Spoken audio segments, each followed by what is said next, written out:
In the decades following Jesus' crucifixion, his followers were deeply moved by his teachings and the profound impact he had on their lives. They began sharing oral accounts of his life, recounting the miracles he performed, the parables he told, and the love and compassion he showed to all.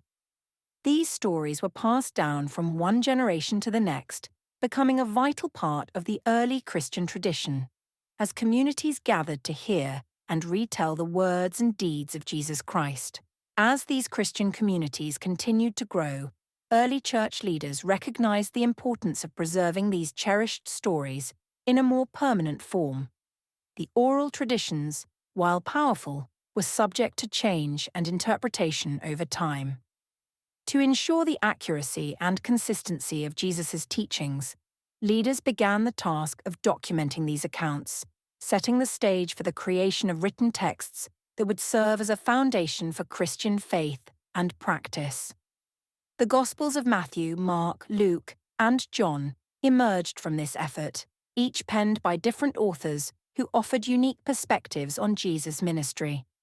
Matthew's Gospel emphasized Jesus as the fulfillment of Old Testament prophecies, while Mark's account was more concise and action-oriented. Luke, a physician, provided a detailed and orderly narrative, and John's Gospel focused on the spiritual and divine nature of Jesus. Together, these Gospels provided a comprehensive view of Jesus' life and teachings. In addition to the Gospels, Paul and other apostles wrote letters to various Christian communities, addressing theological questions and offering guidance on living a life in accordance with Jesus' teachings. These letters, known as epistles, were instrumental in shaping the beliefs and practices of early Christians. They provided clarity on complex theological issues and offered encouragement and instruction to believers facing persecution and challenges. As the Christian faith continued to spread, church councils convened to debate which texts should be considered authoritative. They weighed the apostolic origin of each text and its theological consistency with the teachings of Jesus and the apostles.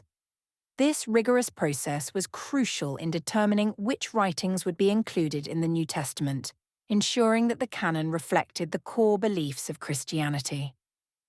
By the 4th century, the 27 books of the New Testament were officially recognized, forming the foundation of Christian scripture alongside the Old Testament.